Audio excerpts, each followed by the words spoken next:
The visual of a traditional school is very appealing. Little boys and little girls sitting up at their desks, raising their hands to respond to the teacher. Except, what if they're not in a classroom at all? They're actually in the forest for 6, 7, maybe even 8 hours a day. Are they learning anything? Today, let's take a look at forest schools, a philosophy, and the day in the life. My son is 3.5 years old and I have him in forest school instead of traditional preschool. Instead of sitting at a desk and learning their ABCs and how to color and doing projects, they are learning real life skills and also learning how to be good humans and interact with other children. Some examples of what he learns at school is how to cook, how to cut up vegetables, how to cut wood and whittle wood safely, so how to use certain tools safely, taking care of animals. They learn how to take risks and find boundaries within their own bodies. They learn problem solving and compassion towards one another. Basically, everything you would need to know to be a good and successful. Searching forest school enrollment, I have found primarily that it is for that pre-K kindergarten age group, ages let's say 3 to 7, and not for older kids so much. And kids tend to enroll in formal schooling thereafter. So for this pre-K/kindergarten age group, what are the expectations for their learning, and are they getting it out of this kind of environment? Let's start by benchmarking kindergarten readiness checklists, like this one from the Irvine Unified School District. Some of these checklists are super intense, but when you read through it, a lot of the skills can be learned from engaging in the setting around you. So not necessarily things that are taught outright. You'll see things like art and music, running, outdoor play, and then understanding concepts just in and out, up and down, some kind of emotional expression as well as the child communicate their feelings if they're happy, sad, angry, need to go to the restroom, as well as a big focus on music, talking, singing, and storytelling, with just a little bit of reading and writing for this age group. Educators encourage parents to engage with the child through play, with a big focus on building a natural curiosity and a longer attention span by letting the child do what they're interested in. The parent's role is to offer an engaging environment as well as singing, answering questions, and talking to the child. Abstracting to the fundamentals of these skills, it's fine and gross motor skills, independent play, observational skills, and that attention span. In Denmark, about 1 in 10 kindergartens now is a forest kindergarten. Surely not everyone's convinced about the value of an outdoor education. This is Jessica's primary school. I've come here because I thought the teachers might be concerned at how kids from a forest kindergarten struggle to adapt in the classroom. Do you notice any difference between her and the kids who've come from normal kindergartens? Not at all. They are all prepared to go to school. My own son went to forest kindergarten. Oh, really? Yeah.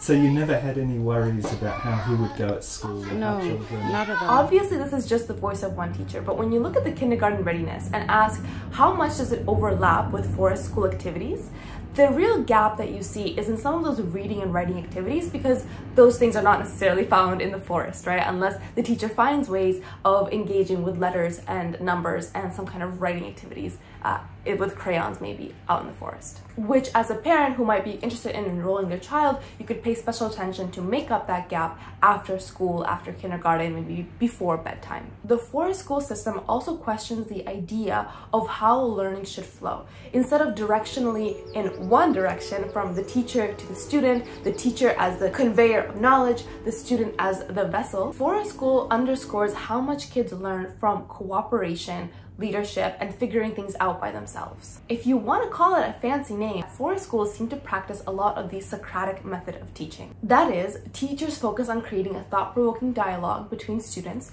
Students rely heavily on observational skills and try to create linkages between their thoughts and opinions, their inherent beliefs, observations, and the discussion around them. It doesn't involve lectures, and the teacher is not that sage or guide on the side.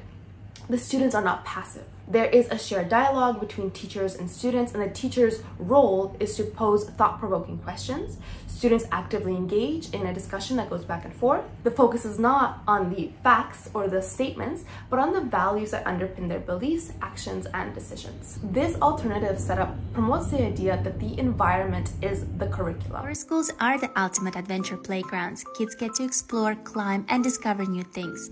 They're proven to enhance cognitive development by encouraging creativity creativity and problem solving. Forest schools are all about teamwork and collaboration. Watch your child's confidence soar as they take risks and push their limits in the forest.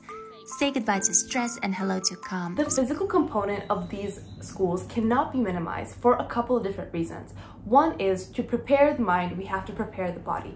Children who are full of energy have trouble sitting still in a classroom are not going to be prepared for learning. They're not set up to succeed. The second point is that physical activity not only strengthens coordination, it's not just a physical component, but does help in increasing executive function and self-control, as well as strategy and adaptability, as seen from this article from the Center of Healthy Eating and Activity Research from the University of San Diego. Found is that childhood experience of green space can actually predict mental health in later life. The people that reported more exposure to nature actually have better mental health than those that don't. And we've basically shifted from 3 or 4 generations ago where 3/4 of the population was rural, and now it's 3/4 of the population are pretty much urban dwellers. Another key feature of this environment is the fact that kids often come in different ages. When you have kids of different ages, you provide opportunities for the younger ones to learn from older kids, and the older kids to solidify their understanding of concepts by teaching younger kids and taking on leadership and mentorship positions. Finally, it promotes a diversity of environments, which also enhances their ability to pay attention in settings that are focused on reading and writing, as opposed to a classroom that they would sit in for 8 hours in one day. I've lost track of the number of benefits, but let's keep going to say, let's talk about boredom. Creating quiet spaces for kids to think and meditate is a great solution for boredom, where students will think about what's the next thing that they want to do, or what's the next thing that is cool to them that they observe and they want to learn more about, as opposed to the teacher being kind of like a circus ringmaster peddling different topics to try to capture all of those attention spans and like herding cats. Now, a lot of other schools that are not necessarily 8 hours in the forest are also incorporating methods from the forest school. So for example, those concepts such as the environment is a curriculum is a big focus of Reggio Emilia and Montessori type classrooms.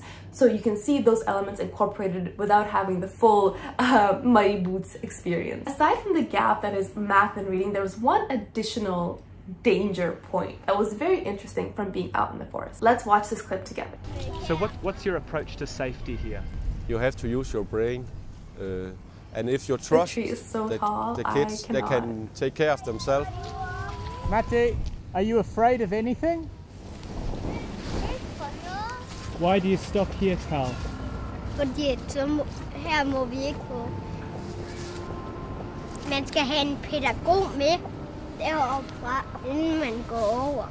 It's very interesting to me that these kids know firmly what boundaries they can and cannot cross. In this kind of setup, kids are deciding for themselves and their bodies what is safe and what is within their limits, which is a little terrifying for parents, especially with this extreme tree example. Like a big puff of wind can just break that branch and that child could like break a leg or worse.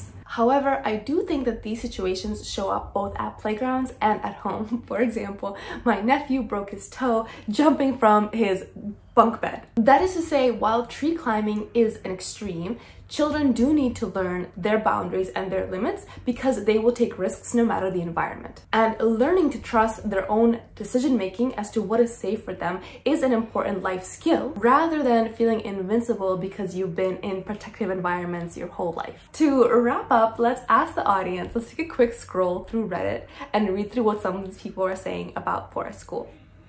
Forest schools are super popular in Seattle. This person's asking for advice. What are other people's experiences? Okay, Scandinavia obviously has a lot. Very happy. The only real downside is you have to be more careful when walking around the city because he's used to being able to roam free everywhere he goes in school. So then again, massive population of Norwegian expats in Seattle, bringing that forest school culture. Kids are loving it. It was really hard to drop them off at daycare. It depends. There's a good one. There's a few others that have been investigated for child neglect, where kids have wandered off, unsafe environment. Are those caretakers actually being able to keep track of all the kids in that kind of environment? A little horrifying. A lot of like clothing advice for like rain boots and proper how do kids go to the bathroom. And a lot of older people saying that they would love to be in this kind of environment if they were little. But overall, I think a lot of parents are very happy with it. I think it depends on the school though, right? Like, it's never gonna be like, oh, this is the right thing. People also using it as a comparison to daycare prices. Maybe it's a little bit cheaper, I don't know. Depends on the program. So good. Teacher does well to encourage critical thinking skills. And the negative is laundry. Now, anytime he's bored, he goes into the backyard and is very happy to entertain himself. The class focuses on social emotional learning, seems more in tune with himself.